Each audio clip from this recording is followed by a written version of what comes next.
যে 7টা জিনিস আপনার ভিতরে থাকলে আল্লাহ পাক রব্বুল আলামিন আপনাকে কোটি কোটি টাকা পয়সার মালিক বানিয়ে দিবেন। এই 7টা জিনিস যদি আপনার ভিতরে থাকে অবশ্যই অবশ্যই আল্লাহ পাক রব্বুল আলামিন আপনাকে স্বাবলম্বী বানিয়ে দিবেন।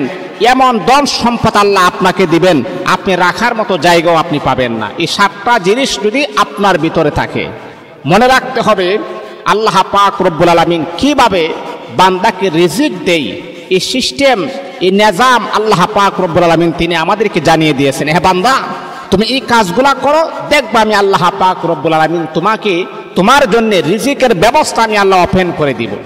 আসলে আমরা তো কিভাবে আল্লাহ পাকের কাছ থেকে রিজিক পাবো সেই জিনিসটা আমরা তালাশ করি না।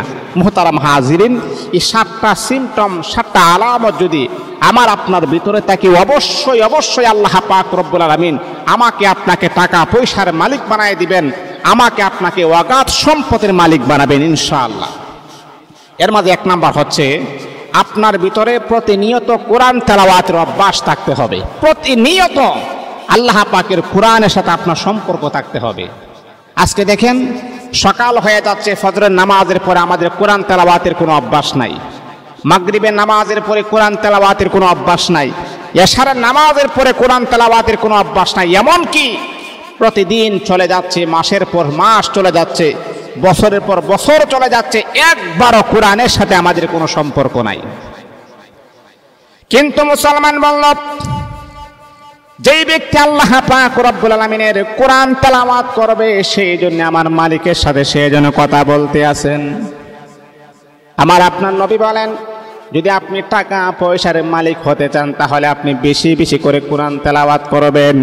এই কোরআন তেলাওয়াত করে করে আল্লাহ পাক রব্বুল আলামিনের কাছে আপনি সাহায্য চাইবেন। আল্লাহ, আমি বড় অভাব অনটনের ভিতরে আছি, টাকা পয়সা আমার নাই, আল্লাহ তুমি আমার টাকা পয়সা দিয়ে দাও। আল্লাহ পাক রব্বুল আলামিন কোরআন তেলাওয়াতের মাধ্যমে যদি আপনি চান, আমার আল্লাহ কখনো আপনাকে খালি হাতে ফেরত দিবেন না। এই কোরআন তেলাওয়াত করে করে আল্লাহ পাকের কাছে আপনি সাহায্য চাইবেন, অবশ্যই আমার আল্লাহ আপনাকে সাহায্য করতে বাধ্য হয়ে যাবে ইনশাআল্লাহ। 2 নাম্বার হলো, যে কাজটা করলে আল্লাহ পাক রব্বুল আলামিন আপনাকে স্বাবলম্বী বানিয়ে দিবেন, ধনী বানিয়ে দিবেন। আরে আল্লাহ তাআলার বান্দা, শোনো শোনো, আপনি 5 ওয়াক্ত নামাজ জামাতের সাথে আদায় করতে হবে, কারণ নামাজ ছাড়া বিকল্প কোনো রাস্তা নাই। আপনি বড় টেনশনের ভিতরে আছেন, বড় ডিপ্রেশনের ভিতরে আছেন, টেনশনের ভিতরে আছেন, যদি আপনি নামাজের মধ্যে আপনি দাঁড়িয়ে যান, দেখবেন আল্লাহ পাক রব্বুল আলামিন সঙ্গে সঙ্গে আপনার ডিপ্রেশন, টেনশনকে আমার আল্লাহ দূর করে দিবেন। অন্য রকমের একটা শান্তি আপনার অন্তরের ভিতরে প্রভাবিত হবে, অন্য রকমের একটা শান্তি, শরীরটা একটু হালকা হয়ে যাবে। দেখবেন আপনার শরীরটা বারবার মনে হচ্ছে, আপনি যখন নামাজের মুসল্লায় যখন দাঁড়িয়ে যাবেন, দেখবেন আল্লাহ পাক নামাজে দাঁড়ানোর কারণে আপনার শরীরটাকে হালকা বানিয়ে দিবেন।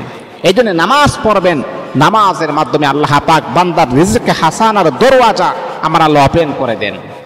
মুহতারাম হাজিরিন, 3 নাম্বার হচ্ছে আল্লাহর শুকরিয়া আদায় করার কারণে। কারণ যে কোনো হালতে, যে কোনো পরিস্থিতি, যে কোনো সময়ে আমার সময়টা ভালো যাচ্ছে আপনি শুকরিয়া আদায় করবেন, সময়টা খারাপ যাচ্ছে আপনি শুকরিয়া আদায় করবেন। কারণ কোরআনুল কারীমের ভিতরে আল্লাহ পাক রব্বুল আলামিন বলেন, লা ইন শাকারতুম লাযীদান্নাকুম ওয়া লা ইন কাফারতুম ইন্না আযাবি লাশাদীদ।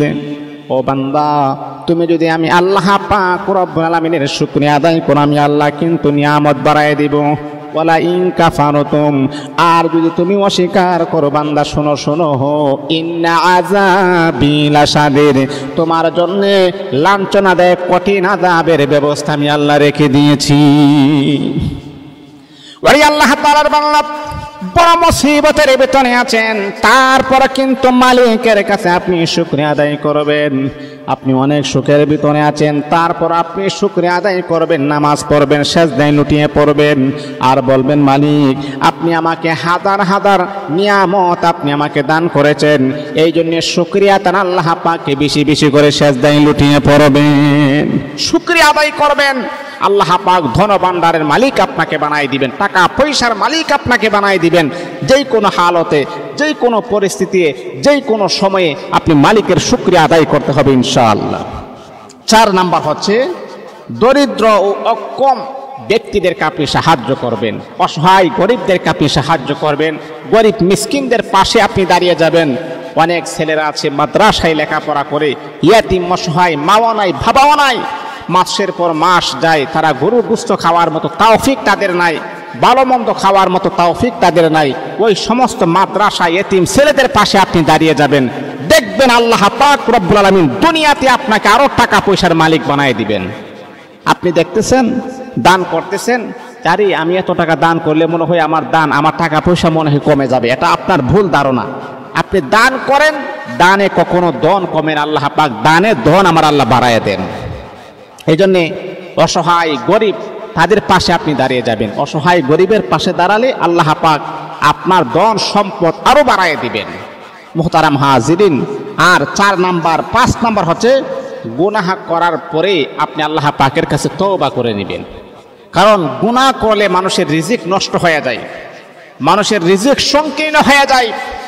আপনি যখন গুনাহ করবেন, যখনই আপনি বুঝতে পারবেন আরে আমি তো বড় ধরনের অন্যায় করে ফেললাম, বড় ধরনের গুনাহের কাজ আমি করে ফেললাম, অতি তাড়াতাড়ি শীঘ্রই আপনি তওবা করে রুজু হয়ে আল্লাহ পাকের কাছে বলবেন, আল্লাহ আমি তো অন্যায় করে ফেলেছি, আল্লাহ আমি তো অপরাধ করে ফেলেছি, আল্লাহ আমি তো গুনাহগার হয়ে গেলাম, আল্লাহ তুমি আমাকে মাফ করে দাও। এই জন্য এই প্রসেস যদি আপনার মাঝে থাকে, তাহলে দেখবেন আল্লাহ পাক আপনাকে অল্প দিনের ভিতরে আমার আল্লাহ টাকা পয়সার মালিক বানায় দিবেন। মুসলমান বন্ধুগণ, 6 নাম্বার হলো যে কথাটা হলো মা বাবা এবং আত্মীয় স্বজন তাদের সাথে সুসম্পর্ক রাখতে হবে, তাদের সাথে ভালো আচরণ করতে হবে। আমার আপনার নবী বলেন, মা বাবার মনে কষ্ট দিয়ে কোনো সন্তান কখনো বড় হতে পারে না। এই দুনিয়াতে আমার আল্লাহ লাঞ্ছিত করবেন, পরকালে আমার আল্লাহ লাঞ্ছিত করবেন। মা বাবার সাথে আপনি সদাচরণ করতে হবে, তাদের সাথে সুসম্পর্ক রাখতে হবে, মা বাবার আত্মীয় স্বজনের সাথে সুসম্পর্ক রাখতে হবে।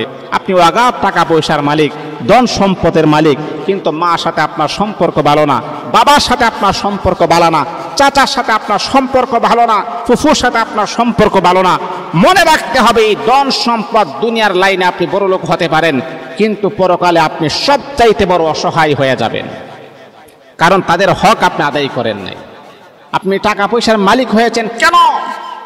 তাদের মন যদি আপনি জয় না করতে পারেন, তাহলে আপনার এই টাকা পয়সা আপনাকে কখনো আপনাকে উদ্ধার করতে পারবে না, হেফাজত করতে পারবে না। এই জন্যে মা বাবার সাথে সদাচরণ করবেন, পাড়া প্রতিবেশীর সাথে সুন্দর আচরণ করবেন, ব্যবহার করবেন।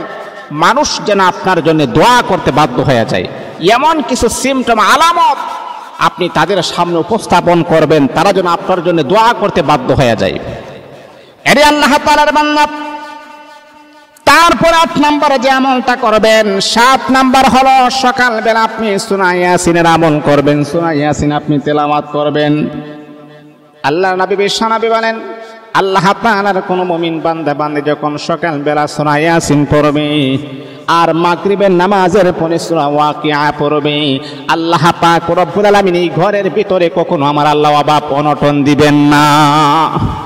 সকালবেলা আপনার ঘরের ভিতরে প্র্যাকটিস করবেন, সূরা ইয়াসিন পড়ার আমল করবেন প্রতিদিন, প্রতিনিয়ত। আপনি শুধু একদিন করলেই হবে না, প্রতিনিয়ত আজীবন আপনি ফজরের নামাজের পরে সূরা ইয়াসিন স্টার্ট করেন, আবার মাগরিবের নামাজের পরে সূরা ওয়াকিয়া আপনি পড়েন। দেখবেন আল্লাহর কসম আপনার ঘরের ভিতরে কখনো অভাব অনটন আসবে না। আমার আল্লাহ আপনার ঘরটাকে স্বাবলম্বী বানাই দিবেন, এই ঘরের ভিতরে উন্নতি হবে, কখনো অবনতি আসবে না। এই আমলটা করবেন। 7 নাম্বার। 8 নাম্বার হচ্ছে আল্লাহর রাসূল বলেছেন, প্রত্যেকটা সময় প্রতিটা মুহূর্তে আল্লাহ পাকের জিকির আপনি করবেন। এই আমলগুলা যদি আপনারা করতে পারেন, দেখবেন আল্লাহ পাক রব্বুল আলামিন আপনাদেরকে অগাধ সম্পদের মালিক বানায় দিবেন। আল্লাহ পাক আমাদের সকলকে অভাব অনটন দূর করে আমার আল্লাহ যেন আমাদেরকে